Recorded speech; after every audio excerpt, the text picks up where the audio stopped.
সবাইকে শুভেচ্ছা। আমি প্রিন্স দিনাজপুর থেকে। আজকে আমার এই 125cc রানা টার্বো মোটরসাইকেলের একটা অভিজ্ঞতা শেয়ার করার জন্য এই ছোট্ট একটা ভিডিও রিভিউ করছি। তাই অনেকে যারা এই বাইকটি কিনতে চাচ্ছেন হয়তো কিছুটা উপকার তাদের হতে পারে, তাই তাদের উদ্দেশ্যে মূলত আমার এই ভিডিও। আসলে 125cc এই বাইকটি 1,30,000 টাকায় আমার কাছে মনে হয়েছে একটা ভ্যালু প্যাক। আসুন এর বৈশিষ্ট্যগুলো আমরা একটু দেখে নিই। প্রথমে যদি এর লুকটা আমরা দেখি, আপনারা যেমন দেখতে পাচ্ছেন বাইকটিকে সাইড থেকে দেখতে মোটামুটি ভালো লাগে আমার কাছে, এবং সামনে থেকে লুকটাও, হেডলাইটটাও বেশ সুন্দর, এবং এর একটা অল টাইম রানিং লাইট আছে হেডলাইটের ঠিক এই জায়গায়, এবং এর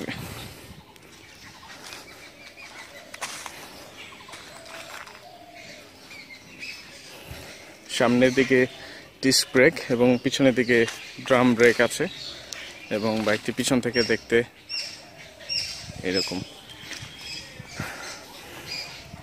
এখন আসি বাইকটির বৈশিষ্ট্য সম্পর্কে।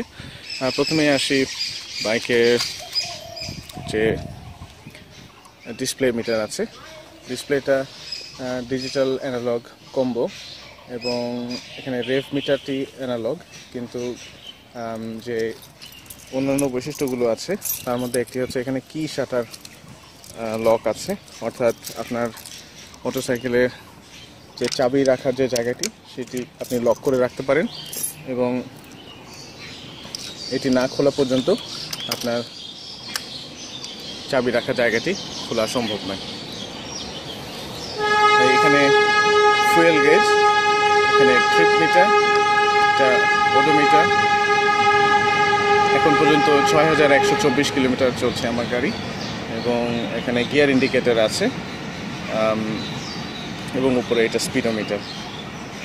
সুইচ বোর্ডের মধ্যে এখানে ইঞ্জিন কিল সুইচ আছে, এবং standard switch settings, right and left indicator, pass switch, এবং সাথে এখানে একটি চোখ আপনারা দেখতে পাচ্ছেন এখানে আছে। এই ফুয়েল ট্যাঙ্কটি আসলে 15 লিটারের বড় একটি ফুয়েল ট্যাঙ্ক, এবং এর যে সাইড লাইট এবং ব্যাক লাইটগুলো আছে আপনারা দেখতে পাচ্ছেন বেশ ফ্লেক্সিবল, এবং এর যে ফ্রন্ট হেডলাইট যেটি আছে, হেডলাইটটি আসলে রাতের বেলায় বিশেষ করে পর্যাপ্ত আলো দেয়, আমার কাছে এরকম মনে হয়েছে। এখন আসি গাড়ির ব্রেকের বিষয়ে। গাড়ির আসলে সামনের ব্রেক ডিস্ক ব্রেক এবং পিছনে ড্রাম ব্রেক, এবং ডিস্ক ব্রেক হওয়া সত্ত্বেও আসলে অবশ্যই এটা ড্রাম ব্রেকের তুলনায় ভালো। আমার আগে আরেকটি 125cc বাইক ছিল, ডিসকভার 125, এবং সেই তুলনায় অবশ্যই এটা ব্রেকিং কন্ট্রোল ভালো। তবে আমার কাছে মনে হয়েছে এই গাড়ির ওজন 133 কেজি, এবং এর গতি তুলনামূলকভাবে আমার কাছে ভালো মনে হয়েছে। তাই এর কন্ট্রোলিংয়ের জন্য যদি হাইড্রোলিক ব্রেকটি আরেকটু ভালো হতো তাহলে আমার মতে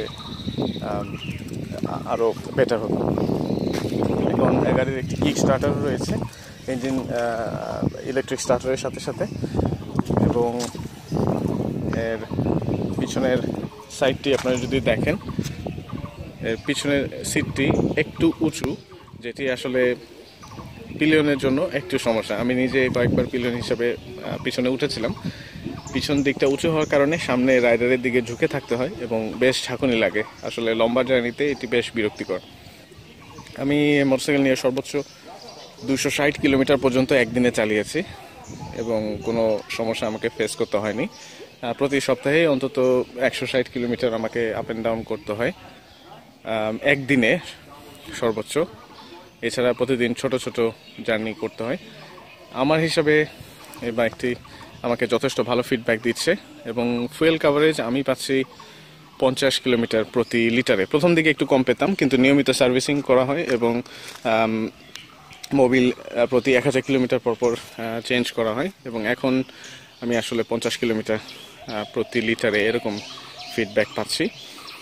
এখন আসি গাড়ির চাকার সাইজ যদি দেখি, তাহলে তুলনামূলক অন্যান্য যে 125cc বাইকগুলো রয়েছে প্রায় তাদের মতোই, খুব বেশি পার্থক্য নেই। তবে আমার কাছে মনে হয়েছে পিছনের চাকাটি অল্প মানে ব্রেকে আসলে স্কিড করে, তাই আমি চিন্তা করছি চাকাটি বদলিয়ে টিউব অন্য কোনো টায়ার নেওয়া, যেমন এমআরএফ অথবা সিয়াট ভালো কোনো টায়ার, যেটি স্টক টায়ার আছে এটি আসলে পিছনের টায়ারটি যথেষ্ট স্কিড করে। আর মোটামুটি এই ছিল আমার এক্সপিরিয়েন্স।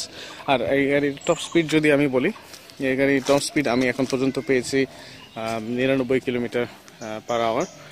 এবং আমি আসলে সত্যি কথা বলতে টপ স্পিড দেখার মতো বারবার আসলে আমার বলতে পারেন হয়তো আমার এটা দুর্বলতা, আমার এত আসলে সাহস হয় না যে আমি প্রতিবার এটা চেক করব, তাই 2-1 বার চেক করেছিলাম, তারপরে আসলে আর চেক করা হয়নি। হয়তো এটা আর একটু বেশি আউটপুট দিতে পারবে, কিন্তু সাধারণত নর্মালি আমি 70 থেকে 80 এই স্পিডের মধ্যেই চালাই।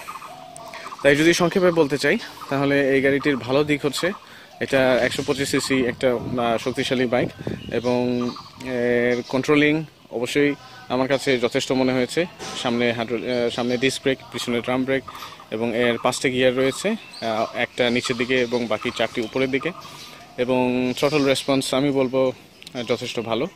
এর ফুয়েল ট্যাঙ্ক ক্যাপাসিটি 15 লিটার, এবং এর ভাইব্রেশন আসলে সত্যি কথা বলতে 50 কিলোমিটার পার আওয়ার পর্যন্ত একটু ভাইব্রেশন থাকে, কিন্তু 60 পার হয়ে গেলে আসলে ভাইব্রেশনটা আমি কোনো অনুভব করি না, যেটা আমার আগের 125cc বাইকে 50 থেকে শুরু হতো এবং এর উপরে যত যেতে থাকতো তত বেশি হতো।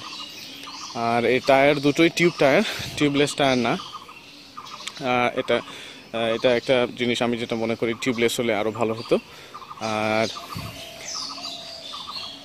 এই তো আমার কাছে যেটা মোটামুটি মনে হয়েছে 1,30,000 টাকায়, আমি যখন কিনি তখন এটা 10,000 টাকা ছাড় ছিল, তাই 1,20,000 টাকায় আমার কাছে এটা একটা ভ্যালু প্যাক মনে হয়েছে। সাথে এদের 6 বছরের যে ওয়ারেন্টি এটা তো আছেই, এবং আপনি পার্টস সহজে অ্যাভেলেবল। তাই আমার মনে হয় আপনারা যদি অল্প বাজেটে ভালো বাইক কেনার চিন্তা করে থাকেন তাহলে রানারের 125cc টার্বো এই বাইকটি আপনারা একটু দেখে নিতে পারেন। সবাইকে ধন্যবাদ।